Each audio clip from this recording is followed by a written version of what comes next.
Got traffic there. Blaster, just take it up to the departure end of the runway, then a left turn and a left downwind. Cessna over the threshold, coming up on the white dot, at or beyond the white dot, left turn first available. I got a high wind coming up on about a half-mile final, clear to land at or beyond. Traffic on the left base, you're following a Cessna down, low off your left. Square it up just a little bit, and then we're going to get you in. Start your descent, though. Start your descent on the base. Traffic on final, give me follow on base. Base traffic, start turning toward the numbers now. High wing coming up on quarter-mile final, take it all the way down to the green. Cessna taxiing on the green, expedite down to the next hard surface. Get me some speed, there you go, go fast. This is going to be good. I got traffic on a mile final. You're following traffic ahead and to your right. High wing coming up on the threshold. Take it all the way down to the green dot. 5 Charlie Sierra, 2 mile final. A mile final, turn north, and we're going to just make you, we're going to bring you back around. Jet traffic's coming up on about a mile and a half final, runway 9er clear to land. Okay, all right, let's listen up, guys. If you're on final for runway 9, I want you to offset to the left. I got a jet that's landing on runway 9. The jet's cleared to land runway 9 if you can make it. If not, just continue straight ahead. It looks like you're going around for the jet. That's fine. Oh, we have one right in front of us, sir. Dragger. Let's see, what we got, a tricycle, put it down. Tricycle, put it down. Tail dragger, down to the green dot, then a left turn. Short final here, you cleared land on 9, all the way to the white dot, go down to the white dot. Find somebody to follow out here. Canard, just come to the runway and I might have to just send you around. That'll be fine.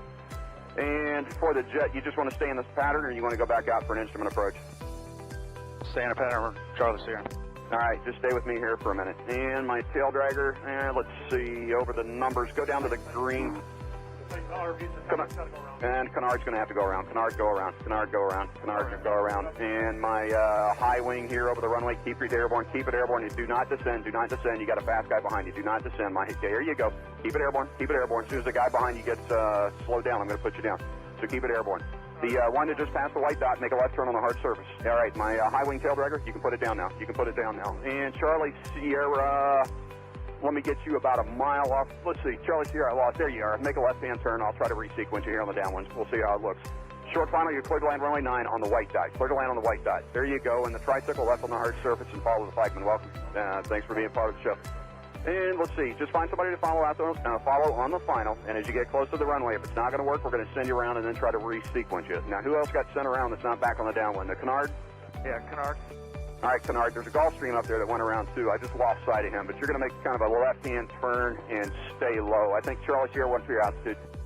3,200. Okay, that'll be fine. Just maintain VFR. I don't know what else is up there above you. Probably most everybody's down here, so just make a left-hand turn. We'll try to get you back here. Canard's got the jet in sight. Okay, the RV, maybe an RV-10, whatever, you're on final. Keep your speed up and go all the way down to the, aim for the green dot for me. Actually, keep your speed up. There's a guy behind you. Aim for the green dot, and I'm sure that's plenty of room for you to land on runway 9. You're clear to land on runway 9. Number 2, you're going to go down to the white dot. Follow the white dot. Actually, you know what? That's 1,500 feet. You're going to land at the white dot. The spacing looks adequate here. 2 guys on final. You're kind of tight there. Keep each other in sight, and you're going to aim for the white dot.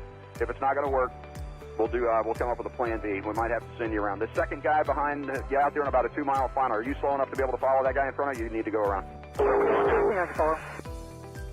Well, I probably shouldn't ask that because I had about 5 guys answer me, so I should know better than that. After 35 years, you would think, right?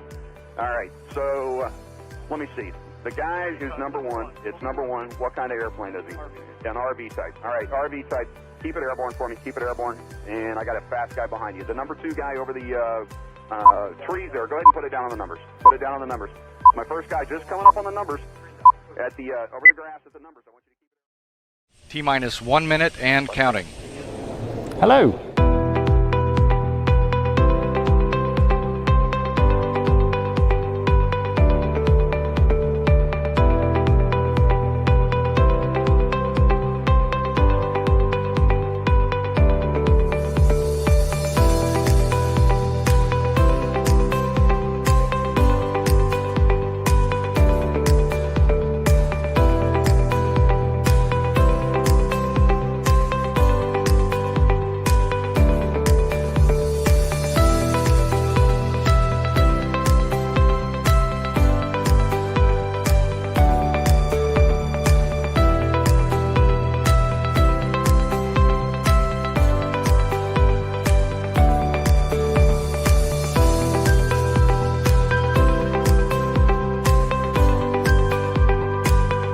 Four, three, two, one. Hello! Hang on. Hello. There Do that again. Hello. And then there were four. Anyway, welcome to this week's live stream. We have got a great show, but before we carry on and I tell you what we got here, I need to tell you about the poll. We've created a poll which is in the YouTube thing, and some people have already started voting for Fantasy Hangar winner. So you will come as no surprise that Ed is currently winning with 57% or something like that. So if you're going to play, I don't know. I thought I'd just put it there. I don't know. And there's also some new weird thing that I've just spotted on YouTube that I've never seen before, with like a #1 fan or #3 crown or stuff like that going on. So top fans, it ranks your top fans. I don't know how that works, but anyway, right. So what have we got coming up? Well, tonight we've got a brand new SkyDemon tip. Simon Keening is joining us live to give us an idea of the weather this weekend, which is good news. We've got news of a UK eVTOL first, and this time it's not a one of eVTOLs. So that's good news. We've got quite a few airfield stories. Sadly, not all of them good, but some of them are good. Fantasy Hangar this week is in honour, if that's the right word, of the Sonex story that we'll be talking about. And we've got Tim Prince waiting in the green room to tell us all about RIAT and how it started, how it goes, the highlights, the lowlights, and all sorts of other lights. So really looking forward to that. So first of all, I have to say a big, big thank you, as usual, to SkyDemon. I'm spreading this out while I just quickly find the video. There you go. This week, it's a brand new tip from SkyDemon. It's from the Rob. He of the what was he? What's his? He was Rob. It was all about absurd no tax. That's it. So here we go. Here's SkyDemon's tip of the week. Hi, I'm Rob from SkyDemon, and here's another top tip. The mapping menu, accessed here in the bottom right corner of the screen, is where you go if you want to customize the main chart in SkyDemon. Under terrain and surface features, you have the option to turn on roads, choosing between just motorways or all roads, bearing in mind that these will vary by zoom level. You can also turn on railways here. Here, you could turn off the names of geographical features, like rivers and mountain ranges. Under airspace, you may decide to turn off either flight information regions or FIS boundaries if they are of no use to you. Under airfields and waypoints, some people like to add airfield identifiers to their maps, which then appear next to the name. You can also choose to show radio navigation aids, which are hidden by default, or airways reporting points, which some people like to use as turning points even in VFR flights. Under aircraft specific, you have the opportunity to turn on various sorts of helicopter landing sites, or airspace and waypoints that are useful only to glider pilots. At the bottom of the mapping menu, you have the opportunity to change the size of both waypoints and text on the map. Depending on your eyesight, you may find it valuable to increase one or both of these. For more information, check out our website www.skydemon.aero.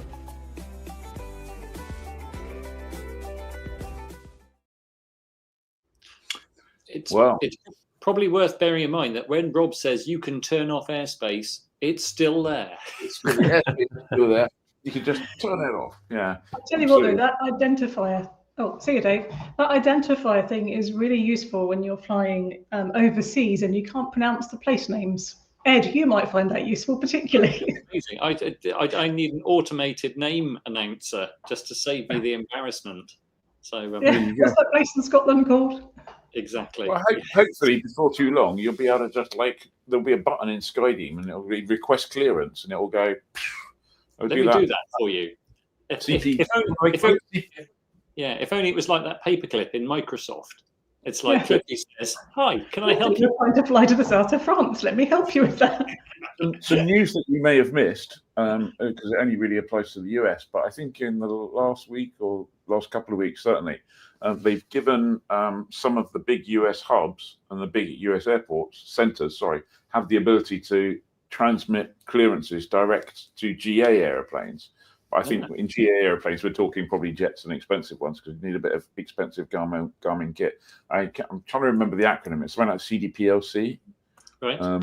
which is quite common amongst airliners and big biz jets. But so it's now moving its way down. And if it moves its way down, sooner or later, we'll have it on a Peton pole somewhere, probably. Yes. But it's only for IFR stuff, but there you go. Right. If you were watching last week, you would have noticed that Ivy, who was our guest, kept disappearing. And we thought it was a problem with Ivy, and we've been reporting it to the software people. And I think it's probably more of a problem with the software that we're using, StreamYard, through the service that we buy, which is deeply frustrating. It appears to be affecting Dave at the moment. So it's been Dave. I suspect he's scurrying around. Yeah, it doesn't like Dave or something. But yeah. But anyway, let's continue. I have to say, I'm not sad to see the back of that hot spell, but I wonder what the weather has in store for us for the days to come. Shall we ask the Millibar magician? We've been working on that all week. I have. I've had it stored away, and I've got that one because Hector Pascal Hero just doesn't have the same ring. They're getting worse. They're getting worse. How are we all? We're good, thanks. How are you? Excellent. Yeah, I'm all right. Live, as you can see, brings memories of Frankenstein's monster, doesn't it? That I'm actually live. It's alive. It's alive. Yes, I am actually here live. Good to see the back of that hot weather.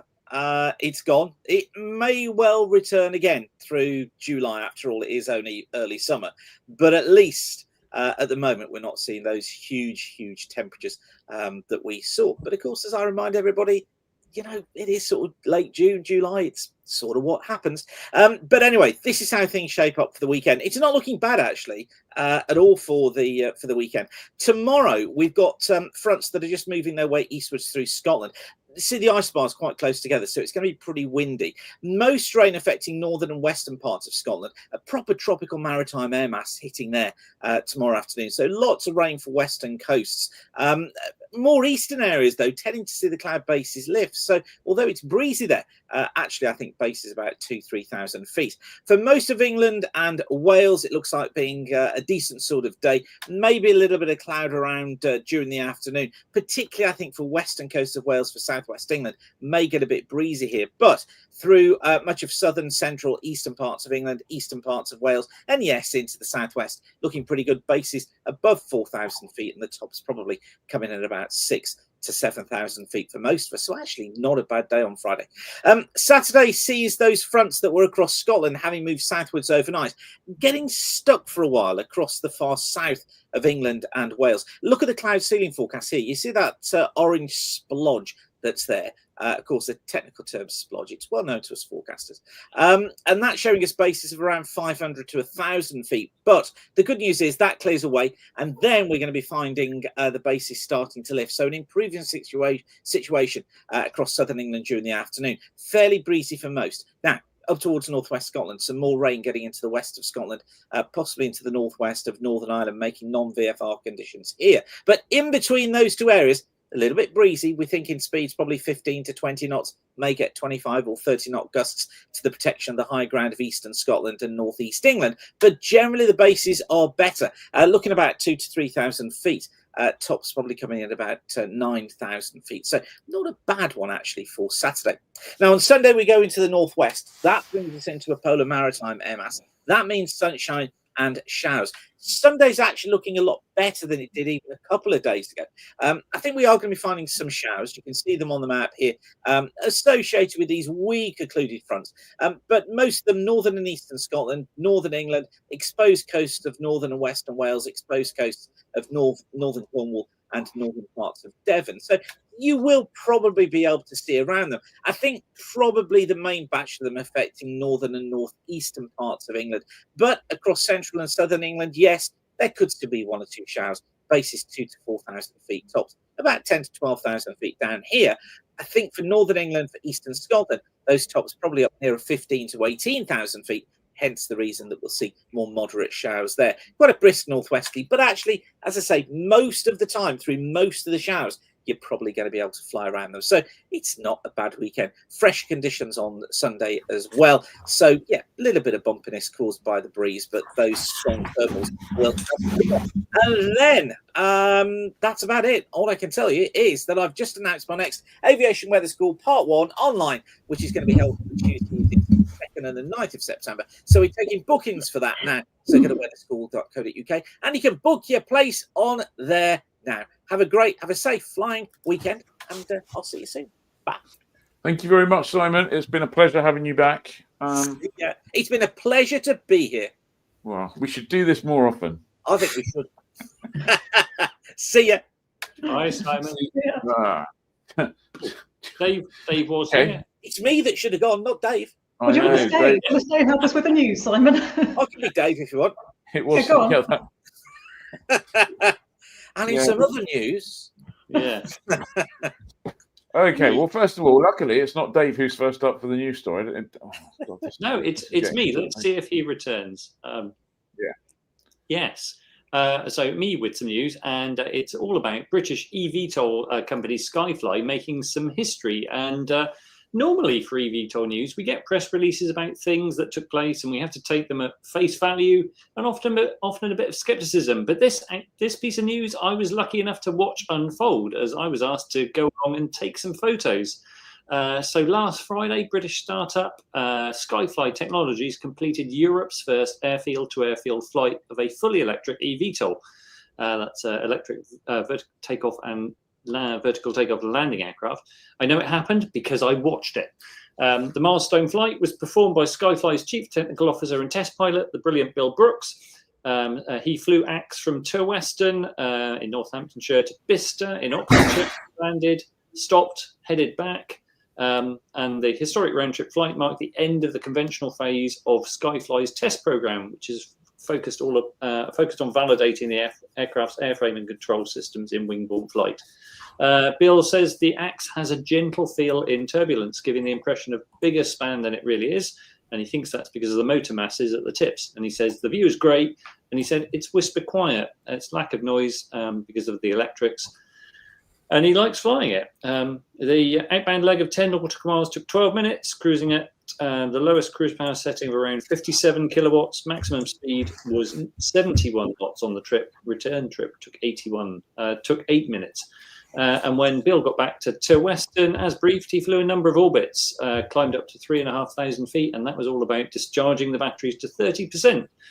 To make them suitable for shipping, because after AX landed, it was taken apart and packed into a container that's already on the way to Oshkosh. The team are hoping that they might be able to fly it into Oshkosh if rules and regulations permit, and that is something I can't wait to see. Did they land at the new swanky vertiport at Bicester? Well, it's interesting you should ask that, because it landed at Bicester, but didn't go anywhere near the vertiport, because apparently the instruction was don't go anywhere near the vertiport, because that's for other eVTOLs, not for Skyfly. You think on like a record-breaking historic flight, they go, yeah, we'll have some of that. Maybe it's like just the paint. Maybe it's like painted cardboard. Well, I think we do. You know, if there was we did see some photos from the launch of the Bicester vertiport, and it did look, you know, there was lots of people sat in the vertiport seeming to do things, but it did look a little bit like all those photos you see of people browsing internet cafes in North Korea. Yeah. But it was really impressive, and you know, sometimes these eVTOL news stories are all seem like a lot of puff and not much action, but the Skyfly guys are making it happen. They're a small team, but they are super passionate about it. So, and it was brilliant to see. So good. Hi Dave, welcome back. It looks like you're the Ivy you're stunt Ivy this week. So yep, it just keeps dropping out for some reason. Tedious, isn't it? And it's blown my camera up, so I'm on a different camera as well. Oh no! Okay. Well, jolly good. Annabelle, do you want to? Yeah, I have a little short story. So, safety met Saul at Shuttleworth at the weekend when one of the UK's oldest airworthy aircraft took part in the Festival of Flight air display with thoroughly modern electronic conspicuity on board. The 1910 Départ du Sound monoplane carries technology from over a century later as Sky Echo. This is a nice reminder that being seen is always a good idea. Wow, there we go. That was short and sweet. Yeah. Okay, we'll get there. Here comes the end crash. we'll let Dave come and go as he pleases. His news story. Quick, speak. Okay, so you will be familiar with, well, you may or may not be, but you probably are familiar with a company called Sonex, and they're better known for aircraft like this, which I think we'd all agree, should we just say individually styled? They're yes. Well, up till now, they'd all of their aircraft. I think there's a 1X, a Jet X, there's a Way X, and a few other X's of some kind. Did you say sorry? I would love if there was a Jet X. Was it Jet X? Wasn't that was the little rocket fuel things that you had as a little rocket fuel? What's the jet powered? The subsonics, but I'm going to refer to it as Jet X in the future. Oh, it should be called Jet X. I can't believe they didn't. To be perfectly honest with you. Yeah, that's a misstep, isn't it? But yeah, there you go. Anyway, so they have. They've flown. In fact, this Monday they flew for the very first time their hiring aircraft. Here it is, and it's just as equally aesthetically challenged as the low wing version, really. So yeah, it's you can have two. Obviously, in a test flight, they go, well, everything went as possible as we expected. Although there were a few issues with the door latch, so they came back. It's a relatively short flight. You can get different size wings on this. You can have a shorter wing and fly aerobatics with it if you want, +6, -3. It can take pretty much any power plant. They're looking for 100 to 130 horsepower. Should cruise, allegedly, at 159 miles an hour, they reckon. That's a number that kind of feels like someone stretched it a little bit, doesn't it? Yeah. And it should have about 300, 310 kilogram useful load. I think it's not instantly beautiful. I think. No, and I find that forehead challenging. The windscreen wing interaction is not a good one. No. I'm still looking forward to seeing that Oshkosh there. Yeah. And I think also just sort of like go and find a little bench somewhere and sit back and watch people's interaction with it and see how many people do like it and how many people walk into it, walk on by it.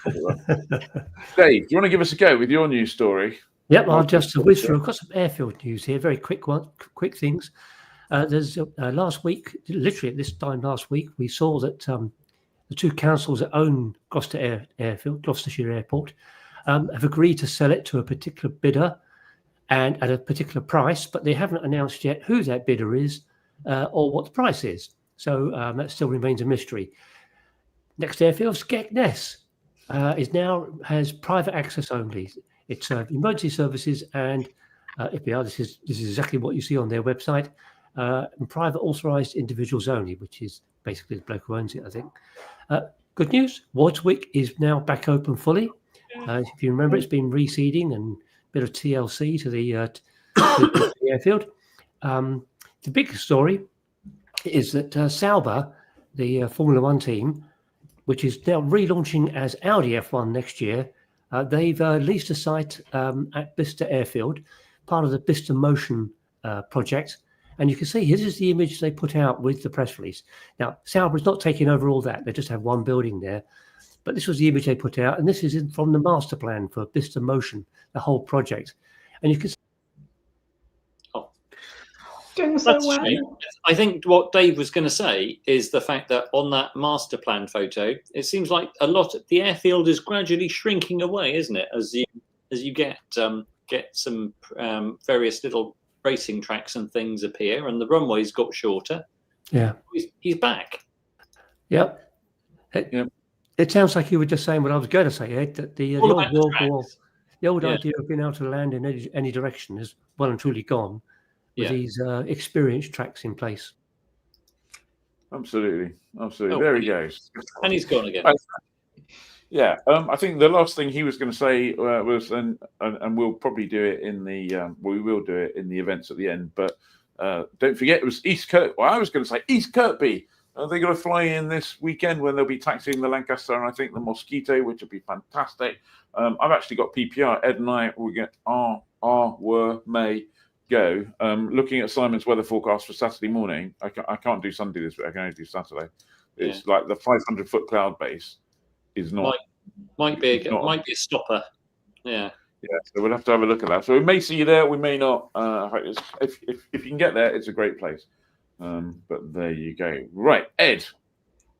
Yes, I've got a story, and I did have another photo, which I'm just I can't find it. I've lost it. Anyway, the two that are there will do.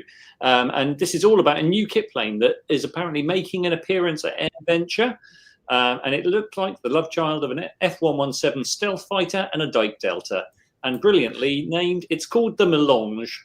It's got a 2,350 pound gross weight, a 1,000 pound useful load, and 150 knot cruise. Apparently, and this is all.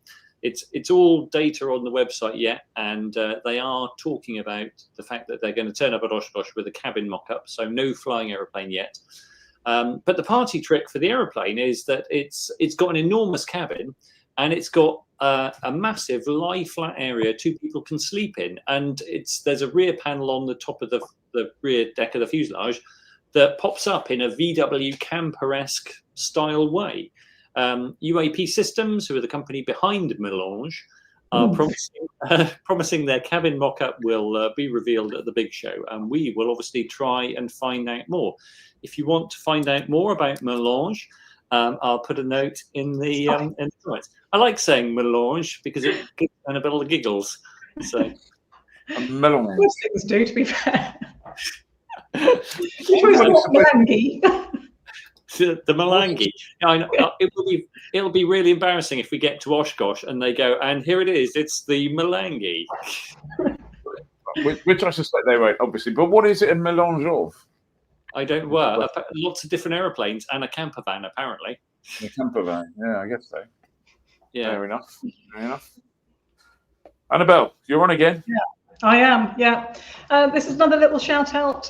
If you're a Flyer Club member, there's still time to put your name into a virtual hat for a visit to the AEIB on the morning of the 11th of September. I'm still waiting for them to confirm final details, but visits usually include a talk from one of the inspectors and a guided tour of their hangar. I'm also looking at organising a pub lunch afterwards and a visit to the Farnborough Air Sciences Trust Museum in the afternoon. If you want to be in with a chance of a place, all you have to do is drop me an email, which I'm just going to put into the chat. Still for Flying Club members, if that wasn't already enough, our landing fees this month are Yatesbury, Tainton Hill, Fishburn and Debenham. That takes the total value of all the free landings we've offered this year to just over £330. If that wasn't enough to get you excited, remember Flyer Club members also have access to our exclusive webinars. Last week, Steve Morley led us through the maze of revalidations and renewals. If you missed that, it's available on Catch Up with all our other webinars, including an update from Dave White on flying into Europe and Mark Greenfield's advice for forced landings. Everything, as usual, is available via the members' dashboard. Excellent. Absolutely. And if you want to be a member, it's going to cost you £5 a month, which frankly is a bargain because it won't be £5 a month forever. And it's been £5 a month for 5 years now, so it's got to be time.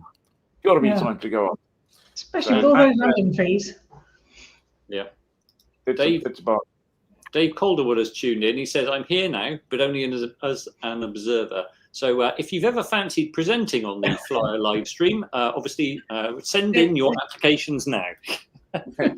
It's not as hard as it looks. No, please bring a strong internet connection. I don't think it's Dave's internet connection at all. I think it's the stupid StreamYard software, which is getting a little bit frustrating, to say the least. Right, in that case, I think we need to bring Tim Prince on. I haven't missed anything out, have I? No, I don't think so. I don't think so. Tim, hello. Let's just... Hello. Hello. There you go. Hopefully this should work and you shouldn't drop out because we sacrificed Dave and he's been dropping out. Last week it was the guest. This week one of us is literally taking one for the team. So, Tim, you were the co-founder of... Well, I'm probably going to get this wrong. I was going to say co-founder of RIAT or Air Tattoo, but I'm going back. The beginning was something like 1971 at North Weald or something. That's right. But can you hear me all right, by the way? Because I have to change. Brilliant. Okay, my National Health Service hearing aids, Bluetooth linked to my computer, just failed. Thus the headset now looking like a twit. Yeah, 71. There were quite a few of us, and we decided to have a bit of fun. A number of us were air traffic controllers at Boscombe Down, and in those days, because the contract between the CAA or pre-CAA and MOD was a funny one, we were only doing about 18 hours a week, and so we had some spare time, so we thought we'd run an air show. Happy days. Yeah, that's top of my list. Do things to do at the weekend.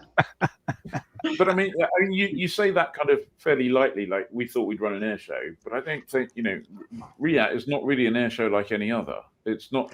You didn't decide to put up a few tents at Boscombe and get a few people to come and do a few loops in a pits or something. No, I don't think they'd have agreed to that with us civilian air traffickers in their very secure military environment. No, but stopping being flippant for a minute, there used to be an air show at North Weald. The Royal Air Forces Association ran it, and the guy I trained with is an air traffic controller, a chap called Paul Bowen. His dad was involved with that air show, and it was all the older boys and girls who had done good things wartime, trying to raise a bit of money for the Royal Air Forces Association, and they knew they were getting a bit older, and they wanted to bring some new blood in. So they said to Paul, "Have you got any friends?" So a bunch of us from Boscombe Down were persuaded, yeah, why not? Let's do it. And a chap called Richard Holmes, who was famous for the war walks on television, military man, historian, he came up, I think it was him, came up with the idea of calling it an air tattoo, beat the drum to bring the troops back from the parties and the pubs and whatever else, but bring everybody into one place. And it started that way, and we decided it would be a military thing to support the Royal Air Forces Association, as it was in those days, up until the time when they found it was getting a bit big and a bit scary, and decided to step away from the whole airshow bit then. But yeah, it was an interesting start because it was a spare time hobby, and up until 1979, there were no paid staff. Oh, sorry, there was one paid chap who occasionally did some work for us to support the administration, who, strangely enough, was the examiner for air traffic control, a chap called Dennis Hall. But yes, it grew like topsy, though, because of, as you well understand, volunteers have got energy and ideas, and health and safety hadn't been invented in those days, so we used a lot of common sense and just went for it, and it seemed to work. Without giving away any kind of secrets, do you kind of just phone up, I don't know, France or something? Go, can you put me through to your Air Force, please? Yeah, do you fancy coming over and flying around Fairford a bit, or North Weald or whatever it was? I mean, it's like it. Did you have to pay those people to do that, or do they go, yeah, we'll put it down as training or something? Well, our approach to it was it'd be a military tattoo, and so we just picked up the phone. We didn't know there was a proper procedure of going through the Ministry of Defence and the Foreign Office and all that. And we put a few noses out of joint. Headlines of the Times one year slapped our wrist because we invited the Russians to take part in our solo jet aerobatic competition, which we'd devised. But we got away with the phone calls and the letters going direct to the heads of those air forces for quite a few years. Up until the time the fun police got involved and said, look, you really should start conforming. But it's amazing, Austria, I think when we went to them, I don't think been invited to an air show in Europe or to the UK in particular before. And, they turned up with their Saab 105s and an S-65 helicopter and went on to win the Solo Jet Trophy with one of their Saab 105s, and did good things. It was amazing. Yeah, they pay their own way because we made it a meeting place for military aviators where they could swap ideas, share stories, learn from each other, and generally show the public what they get for their taxpayers' money. So the Air Force is really valued this coming together in what we'd set up to be a fairly informal environment. It's changed a wee bit over the years because it's had to, not least of all because health and safety got involved and made us write down all those good procedures that we were following anyway through common sense. But yeah, it's a strange way that it grew and developed, and it's lovely that it's still happening in a big way. So what was the first show like? It was interesting. The Red Arrows didn't come. We had, I think, the Poachers or the Gemini team with Jet Provost. We'd invited the Diable Rouge, the Belgian team, and the Patrie de France. I can't remember if that was 71 or 72. We were all at North Weald. We'd cleaned out the barrack blocks and because it was a disused airfield then. We cleaned out the barrack blocks and put some hospital beds in because Paul's dad worked for Epping Hospital. We cleared out the radio room in the control tower because there were no radios. We had to put everything in there, and we set up beds for ourselves to sleep in. And it was interesting. Everybody, like the Austrians, the Norwegians, the Dutch who came with F5s, they all said, yeah, great, we'll muck in, we'll all, as it were, sleep together in the nicest possible way. The Patrie de France, having been follow mead into where they were parking and that, and were shown their accommodation, they said no. And at that point, they were going to refuel, although we'd forgotten to top the Bowser up at that stage, there wasn't fuel. They were going to go home. A real diplomatic incident was, so Squadron Leader Jack Curry, who was the Royal Air Forces Association person, he was a Pathfinder, Lancaster bomber pilot. He said, look, put them in a hotel at Epping, a hotel called the Treetops, if I remember rightly. I've got the concrete gnome that used to be in their garden, in my garden now. And they had paid accommodation, but everybody else slept rough. You know, we'd put cardboard over the windows for the curtains. We shot the rats, and basically we, went native, and it was good. And that was the spirit, the volunteer spirit. The foreign aircrew, the British aircrew, all enjoyed it. It was very different from the norm. It's good to see that not much has changed at North Weald then. I'm glad you said that. I couldn't possibly comment. I was just thinking, when I used to work up in the tower there, it sounded exactly the same. We've each got a bit of a question, but before I hand over to Annabelle, just one last question from me, for now at least, on the kind of inviting people in. Was there ever someone you'd like desperately tried to get year after year after year who just wouldn't come out to play? Yeah, there were lots. The Chinese, before I'd retired in 2014, and I'm still involved as an honorary something or other, the Chinese, we had the chief of the air staff come with a huge entourage, who had a good look round, and we were very, very close to getting their, I forgot what the 1st of September team are they called, and then politics got in the way. We got Russia to bosk them down, strangely enough, and after I'd left and gone full time in 1979. But yes, the Chinese, it would have been good to have had them participate. I mean, there's well over 50 different countries have been so far, and it's growing. Peter Rioch, who runs the air ops side there now, is a good lad, and he's really getting new air forces. I think the recent one they've just said is the Egyptian Air Force. I was trying heavily to get them there with an Antonov 74. But part of that process nowadays, as it was in my later days, was you go to London for 2 weeks and you go around all the embassies and you go and see the air attaches or the defense attaches or whatever, because you want Army, Navy, Air Force, Marines. You don't just want Air Force aeroplanes. And you sit down, have coffee, say thank you if they've been before, say, hey, look, everybody else has been before. Why don't you send aeroplanes? It's hard work, but they're growing that number of countries that have attended, which is really good. Who are the? I'm curious. Who who are the kind of the easiest supporters? Who are the people who love to be involved? Are there anyone in particular? What, on an airplane front? Yes, yeah. Interestingly, from the very early days, the French used to come out in force, Army, Navy, and Air Force. Crusaders displaying in the good old days. The Italian Air Force, it's incredible. Their experimental test organization, I can't pronounce the name now, it's just gone from my old head. They've always sent a lot of aeroplanes, especially for the flying display.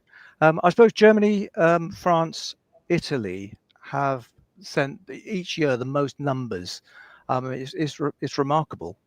I mean, the nice thing is about all these foreign air forces coming together from our Ministry of Defence point of view. It's a wonderful opportunity for them to meet all these different chiefs and talk about lessons learned and what's going to happen tomorrow and so on. Cool. The one thing in life, I think you all know it, if you get something back, you give something back, and there's always this giving back, and this meeting place for military aviators, a very strong message. And the nice thing is, of course, all the youngsters that come to the show get to see these colourful pilots, men and women, and get excited by it all, and hopefully go out there and buy one of those strange airplanes you were just showing, and then maybe join one of our air arms. Annabelle. Yeah, so Tim, people still talk about the 2008 cancellation, which is pretty understandable given the scale of it. When I was volunteering that year, I remember the huge effort that went in before the weather finally won. But with such a long history, were there any moments that felt like disasters at the time, but now they make you laugh? Which team were you on, Annabelle? I used to work with the hot air balloons. Oh, okay. So you know Trish. I've forgotten her surname now. We had the Nationwide balloon, one of our sponsors. We set up a balloon for them. Oh gosh, there have been lots of interesting. That 2008 one, apart from when Paul Bowen died in 2004, was one of the worst years for me ever, because I thought that was the end of it. And the amazing spirit from the Air to 2 volunteer team and the permanent staff kept the whole thing going, and thank goodness for a bit of insurance as well. Although there have been lots of interesting times. We had that mid-air collision with the 2 MiG-29s in 1993, and again, I had nightmares for months after that. But the nice thing about it was, looking back on it, was that despite having a mid-air collision on the Saturday, the show went on the Sunday. We kept going, and that's because we had developed very, very sensible emergency plans with redundancy, lots of redundancy built in, which is a bit expensive because you have perhaps twice as many volunteers to man the fire trucks and the hospitals and stuff like that. But yes, we kept going on that front. Well, there have been lots of times when I thought we've overdone it. Interestingly, Paul Bowen's last year was 2003.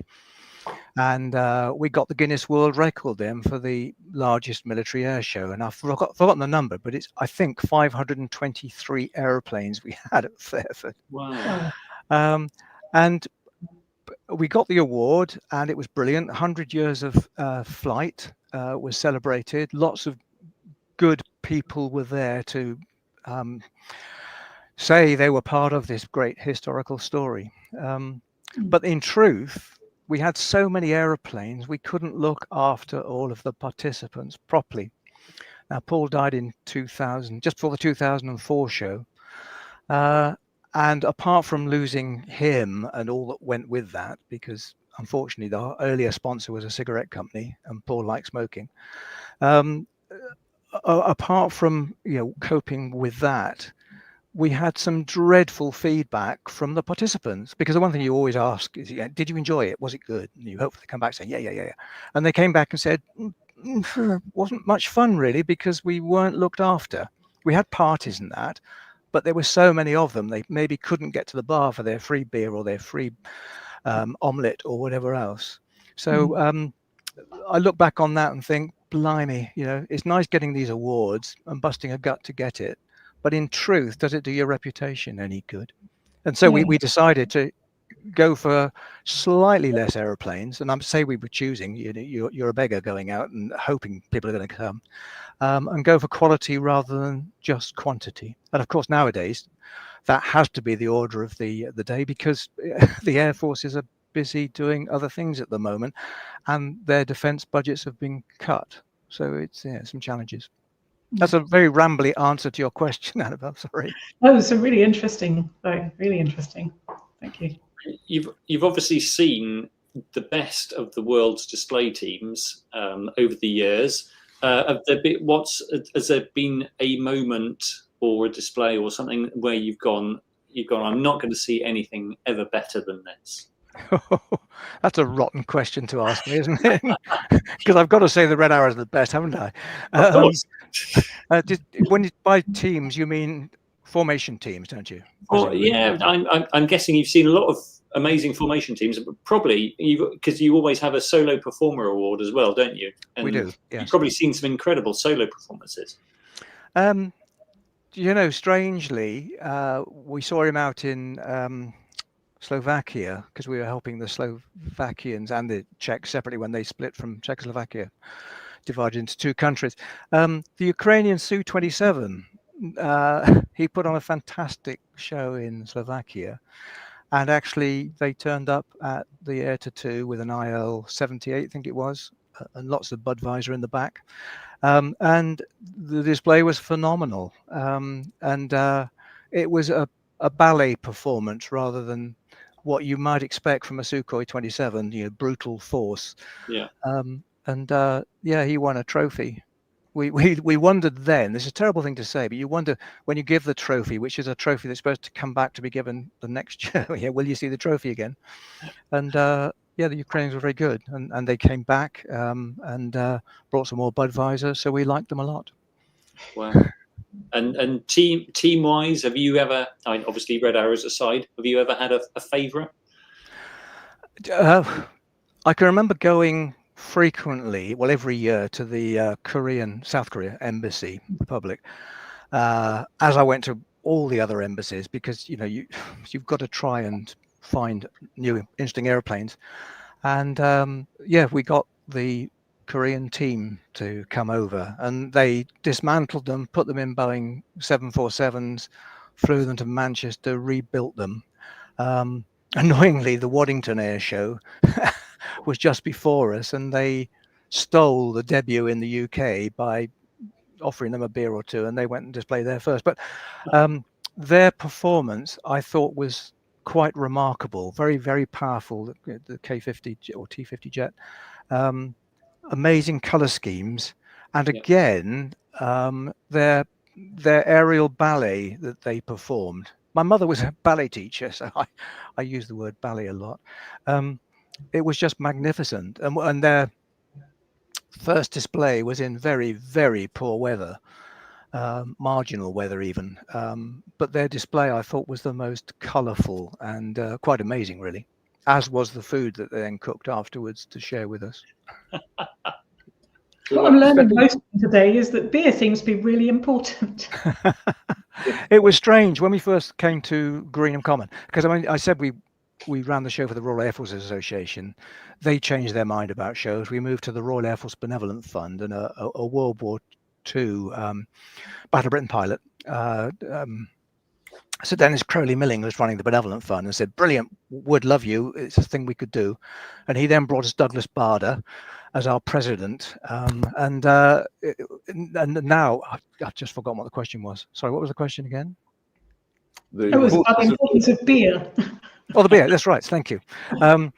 Yes, then the Royal Benevolent Fund decided it was getting a bit too big, and they had other income streams. So we formed the RAF Charitable Trust, which is all about inspiring youngsters to get into STEM and aviation and so on. And but when we came to Fairford, we went to Arkle's Brewery in Swindon and said, "Hey, any chance you could give us lots and lots of beer?" So when the airplanes arrived, our reception team would go out, meet them, do the technical stuff for the refueling and the whatever technically, and then say welcome to the UK with a can of beer. And we were known for this. We were known for the can of beer on arrival and freshly made omelettes for about 3,000 people at the end of show party. Those were good omelettes. And the other day when I was doing a bit of a video with Arkle's Brewery for the 40th anniversary of being at Fairford, I brought this up with Nick Arkle, and he said, well, we're not allowed to do that anymore. You can't have beer on the flight line. And I thought, oh, yeah, okay, times have changed a bit. Yeah. Sensibly, of course, sensibly. But actually, talking of times that have changed a bit, I'm going to jump in and I'm going to stand in for Dave. And go okay. For, you've answered one of sort of Dave's questions along the way, but in terms of the future, obviously you can't hand out beer anymore, but how do you see the future of events like RIAT and other big air shows? It's interesting. I mean, for the early days, we weren't allowed to run our show every year because the Society of British Aerospace Companies felt that we were nicking the Farnborough's crowd, which was a bit silly, really, because there's millions of people in this country to go around. Every year we won over the Royal Air Force and the United States Air Force at a very early stage when they realized how valuable it was.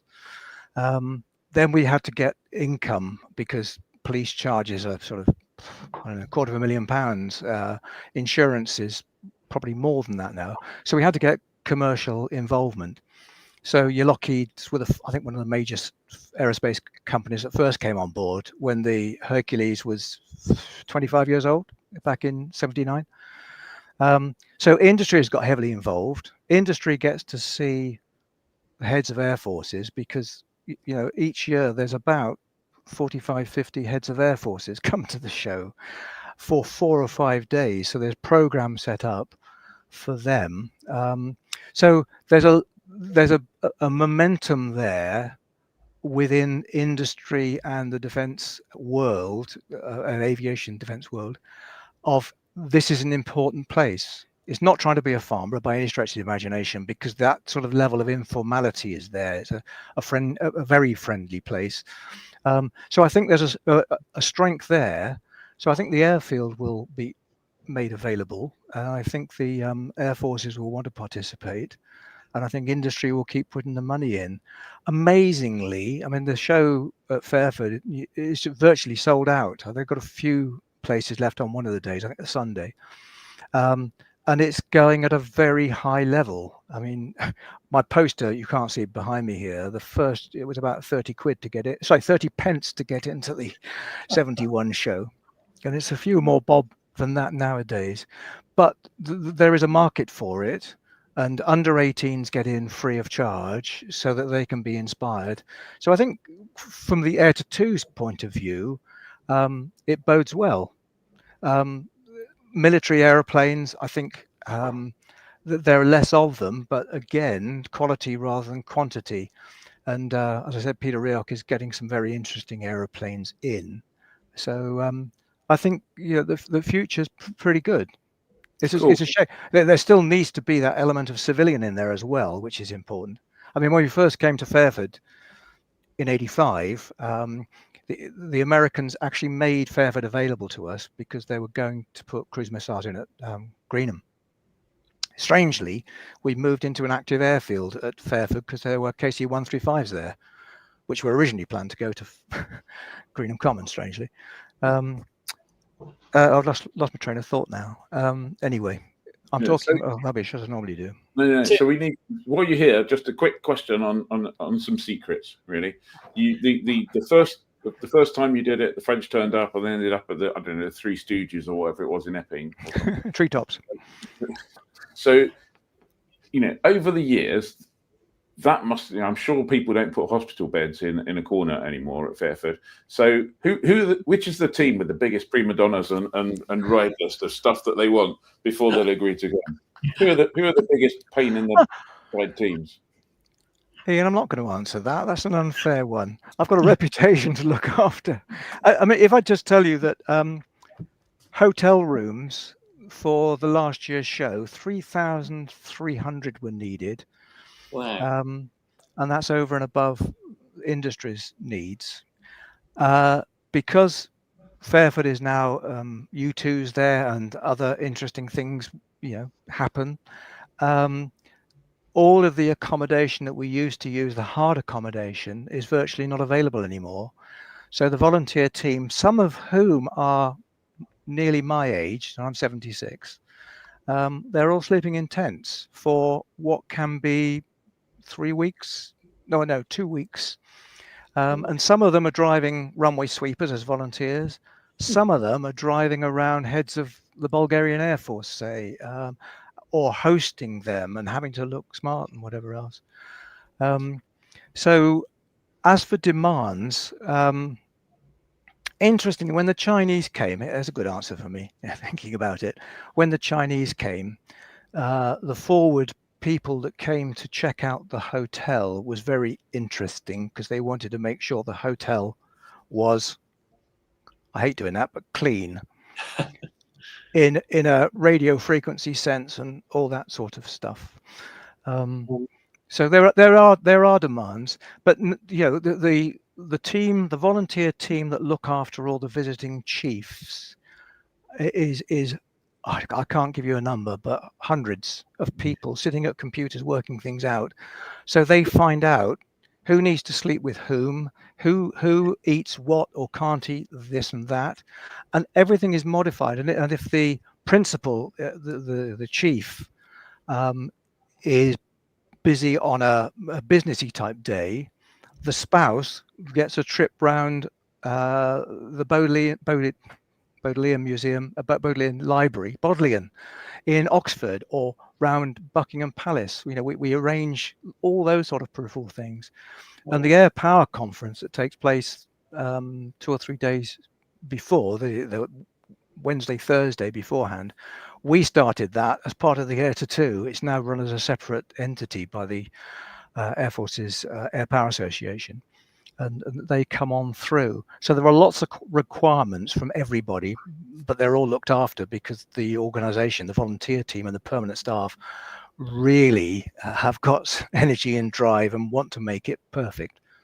And I would imagine, Tim, that in the world we live in now is, there's a lot of diplomatic stuff going on. There's a lot of, people with agendas and all sorts of other stuff going on. Having an event like RIAT must be an incredible back channel. You hear of back channel stuff and people being able to meet, not necessarily in circumstances when they might not otherwise get together.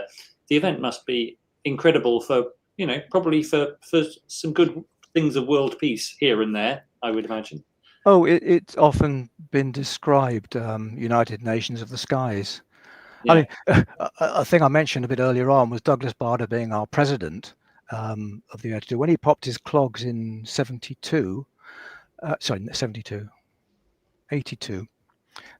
we decided we would teach disabled people to fly in his name, and we formed the Flying Scholarships for Disabled People. And again, that activity, the wings ceremony, takes place on the Sunday of the show. And normally Prince Faisal of Jordan, who's the patron of that, or even though the Air to 2 team set it up, came over and did the award ceremony. Now it's the Jordanian chief and the current chief of the Royal Air Force, who is just about to become the chief of defense staff. But they take time out to take part in that because, again, they sort of value this overall goodness that the Air to 2 and the Royal Air Force Charitable Trust emanates. I used to support that with my squadron of air cadets.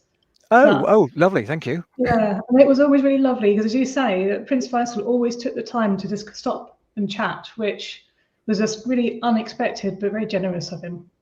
Yeah, yes, and of course, before him, his stepmother, Queen Noor, and before her, King Hussein was the patron of the Royal International Air to 2. Which squadron were you running? Kidlington. Oh, lovely. Thank you. You're very brave. Well, I don't do it anymore, so I'm not that brave.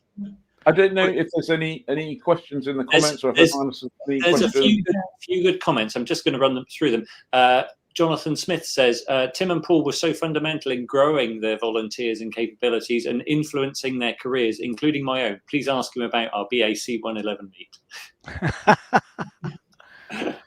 Gosh, Jonathan turned up as a young air trafficker, and this was in the days before we had computers at the Air to 2.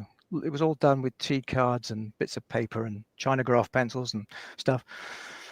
And we decided it was anniversary of the BAC 111. So he said, "Can I be a volunteer?" So I said, "Okay, yes, yeah." And he said, Paul Bowen and I said, "Can you find us BAC 111s?" So he turned up, and I don't know how he got it, but he got an early Amstrad 8236 or something computer, twin floppy disk jobber, and he set it up on the other end of my office. And I gave him a telephone, and off he went, pulling aeroplanes together for that session. And that's what's nice about it. People just turn up. They get infected by this sort of enthusiasm of the Air 2 team. I mean, there was one lady turned up in 1973 when we first went to Greenham Common, and she just said, "Can I volunteer?" An older lady, very Irish, took me a few minutes to get tuned in. She said, "I gave half my time to Oxfam, and I'd like to give you half my time as well." So I put her in charge of the telephone exchange, which was in those days a little key and lamp job, 2 outside lines and 10 extensions. And she couldn't work it. She lost phone calls galore, you know. Later on, I found out her job in life was in the Air Transport Auxiliary, flying Mustangs and Spitfires and Lancasters on her own and all that sort of stuff. But give her a 2+10 GPO telephone system, she can work it. And she was a lovely lady. But Jonathan, yeah, he did some great things. Crikey. Some of the phone calls listening in, the enthusiasm was slightly frightening at times. But good man, Martin Loosby says, "How do we volunteer?" He said, "I've just bought a tent for Slapecosh."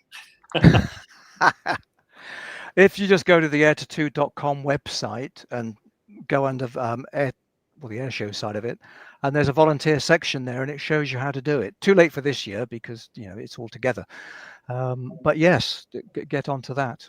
They're always looking for new, as people like me get too old to continue and forget where they've got to, of course. So that's dangerous. I have to say, it's an absolutely astounding and inspirational story, and it's a good job. Whoever did that contract that gave you 18 hours of work a week, and the fact that you decided not just to play bingo or something for the rest of it was pretty awesome to have achieved everything that you and the team and everybody else had. So huge thanks for that, Tim.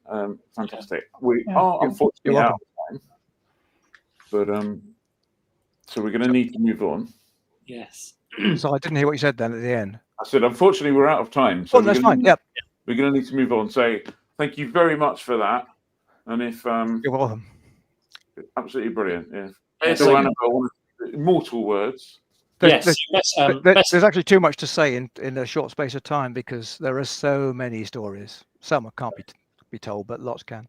Well, we'll meet you after the show and you can tell us then. That's it. Yeah. Okay. That's all the secrets. Yeah, certainly judging by the comments, I think everyone's really enjoyed hearing your stories tonight, Tim. So thank you so much. You're very welcome. Great, and it must be time for.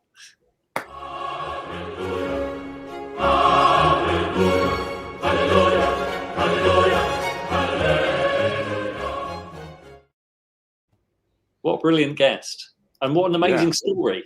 And to just go, let's make an air show, and not only that, let's make a provincial air show. Let's make a world-class giant air show. Yeah, hold on, I've got an idea. Yeah, very much so. River Rock says, "Tim, when are you writing the book?" Good question. Yeah, he's laughing in the background. So obviously this week, because Sonex made the first flight of their Sonex high-wing aircraft, which has looks that only a mother could love, perhaps, we asked ourselves the question, if we were to have a high-wing aeroplane in our fancy hangar, it would be beautiful, and what would it be? So who's first? Well, funny enough, it's Dave who's first, and Dave's not here. Well, shall I? I could pretend to be Dave. I think I know the story. But at this point, we just need to remind people that the poll is should be somewhere near the top of the YouTube comments. So feel free to go checking it out. And Yes. once everyone's had a go, put your points in, and we'll see who wins. So come on, let's have Dave's story. So obviously, I'm Dave, and I really like Luscombe's. So I picked this, the Luscombe AT. But not just any Luscombe. This is bee's knees. This was my own Luscombe. And isn't it wonderful? Sadly, it was written off in an accident, not by me flying it, but it's just out there waiting to be re-enlivened. And I haven't told my wife yet, but I bought all the bits, and I'm going to have it rebuilt. It's a really expensive project. So, wow. Some of that may not be true. Dave chooses a Luscombe, shocker. I know. Yes. On the other hand, Annabelle. Oh, this was actually a difficult one for me. I got stuck on a short list of 3, and I discounted the Harrier. Although I'm not sure how, maybe I should change my mind on that. I finally chose the Catalina, one of the most iconic flying boats ever built. Powered by 2 Pratt & Whitney twin Wasp engines, it cruises at around 110 knots. But who would be in a rush if you've got one of these? Life is about the journey, and the Catalina's endurance is up to 20 hours. First produced in the 1930s, they were used by the air forces and navies of many nations, with the last one remaining in military service right up until the 1980s. Think of the adventures you could have in one of these, and there's room for your friends, and a picnic, and a bed, and a shower, and a kitchen. I'd more mind somewhere on a quiet lake, watch the sunset behind the mountains. There we go. And I tried to sabotage things, because when I was hoping that when you might say Catalina, Ian might click that. What? Because that is a Catalina, but that's the Avid Catalina. Check out the basketball in the nose. Oh, it's so cute. No, did you show them? There's one more picture though. You've got to put this one up. Yeah. Everyone knows that Catalina. Yeah. What's the movie, Annabelle? Always. And the pilot was Chuck Ellsworth. Wow. Who you met? I did. Top nerdage there. I even know the pilot's name. Okay. Very good. Right, we're running out of time. I went for this, the Lockheed Vega, and it's the reason that when you cross the Atlantic on a holiday flight, your aircraft makes use of the jet stream. The Vega had 5 to 7 feet. Hang on a second. Yes. It's the reason that the airliner is the weight from it still existing or something? Hold your horses there, Mr. Seago, with your contempt, but listen to the story. So the Vega, 5 to 7 seat high wing monoplane built by Lockheed. The production started in 1927. This is amazing, and it was a famous aeroplane for its use by a number of record-breaking pilots. Amelia Earhart became the first woman to fly solo around the world in one, and Wiley Post used his to prove the existence of the jet stream after flying around the world twice. So take that.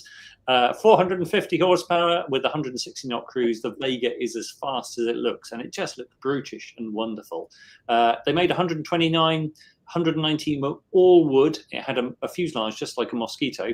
10 were built with wood wings and a metal fuselage, but only 6 survived today. That one in the photo, operated by the Shell Oil Company, was flown by Jimmy Doolittle, no less. Wow. Could you just say with wood wings several times really quickly? Sorry? You say with wood wings several times really quickly. With wood wings, with wood wings, with wood wings. Oh, I'm impressed. Ian, what's your choice? Finally, I went for a Cessna. I'm a Cessna man, but I decided that the 182 probably wasn't going to win today if I went for the 182. So I went for the 165. Ooh. 165 Airmaster, powered by a Warner Super Scarab, 165 horsepower. The name's a bit of a giveaway. This particular example is just 6.5 hours out of a major refurb, and it's absolutely bloody gorgeous. And the best part about it, it's a beautiful, beautiful airplane. And the best part about it is this one's actually for sale at the moment. $150,000. That's like cheap as chips in airplane terms. You used the word cream puff earlier, and yes. There are some aeroplanes where you go, that is perfection. And yeah, that's $150,000 wouldn't buy you. It buys you like one of the cheapest 600 kg microlights. So you'd have $150,000 would buy you a really kind of patty Bonanza or something if you're lucky, with a time expired engine or God knows what. Which proves my theory. I think that you could probably, if you happen upon, I don't know, $500,000-600,000, you could go to the US and you could buy 4 or 5 cream puff restorations and have a small fleet of absolutely superb aircraft that would just be in immaculate condition. So that's mine. Just another look at it. They want to hurt your eyes too much with beauty, but there you go. So there was what did we have? There was an early Dave wins by the looks of it. We had Hawker Harrier suggestion by Catkin, very good. What else? Compass Swift. That was a good show, Jonathan. I didn't even think of that. That's a great one. Apparently 14 people have voted in the poll already. No 182s or glass stars allowed. Nice one from Annabelle. What else we got? Oh, AN225. Yeah, I guess that is big and high wing. Dave wins. No peeping polls. Ed wins. Come on, guys. Dave should win. You know it makes sense. 140 online, only 36 votes. Dave wins. Chris Winch says Auster. Can't split Ed and Dave. Difficult. I'd love Ian or Ed's choices. Maybe it will call it. Oh, Lizzie, the Lysander. What does the poll say? What does the poll say? Can you? I don't know. I don't know where the poll is. So on that basis, I will say Ed wins. I don't know. Someone's going to have to tell me because I can't see it on my screen. Why is that? So apparently, some people have gone to the poll and cannot get back. The poll is in first place. This is fixed, obviously. Ed 32%, Excellent. Ian 26%, Dave 20%, and Annabelle 20%. So we need to work a little bit harder on the poll technology next month. Everything is working better. Yeah, in a poll where we lose some of the audience, it's bad enough we lost Dave this week. I don't know how they managed to do that, frankly. Yeah. But anyway, right, there you go. So let's just pop over here and be a bit of a Dave again. So this Saturday, busy day. There's the LAA Bristol Strut fly-in at Oakley Park. Just Jane fly-in, which we spoke about earlier at East Kirkby. The Aronka Club fly-in at Haverfordwest. And the Suffolk Coastal fly-in and barbecue. How am I going to say that? Monuden. I thought it was close. That's interesting. Saturday, 5th and 6th. The Solace Beach fly-in the Isle of North Uist has been cancelled. Sackville Big fly-in is on. And the Vintage Piper and Luscombe fly-in at Shopton has also been cancelled. But it's the summer fly-in at Jersey. So Oaksey, apparently LAA Bristol Strut, that's been postponed. Postponed as well, is it? Okay, lots of postponing. Check the weather, peeps. Have a good one. Right, on that note, I'm just going to say, please do us a favour, like, comment, subscribe, but above all, join the Flyer Club. That would be really good. It's only £5 a month. Bargain. Thank you very much, everybody. Thank you, Tim. Thank you, team. Thank you, everyone, for watching. We look forward to seeing you next Wednesday. We will, if you're a member, for SkyDemon in the afternoon. We will soon be moving to our summer live stream schedule. You may remember last year we took July and August off. This year we're doing things slightly differently. We're going to have a reduced summer live stream, which will go out during the day, probably on a Thursday or Friday. We're not quite sure yet. And then you can watch that on catch up, but it'll be basically a shorter version of the live stream, probably about half an hour, just for the summer, and then we'll be back because we've got other things we need to do. Thank you very much, everyone. See you all soon. Hello, this video is sponsored by us, the Flyer Club, and if you're not a member already, we'd love for you to join. Members get access to all of our content, our free landing fees every month, exclusive webinars, and much, much more. It costs just £5 per month to become a member, so head on over to flyer.co.uk/membership or click the link in the description below. It's a proper good deal. It's a bargain.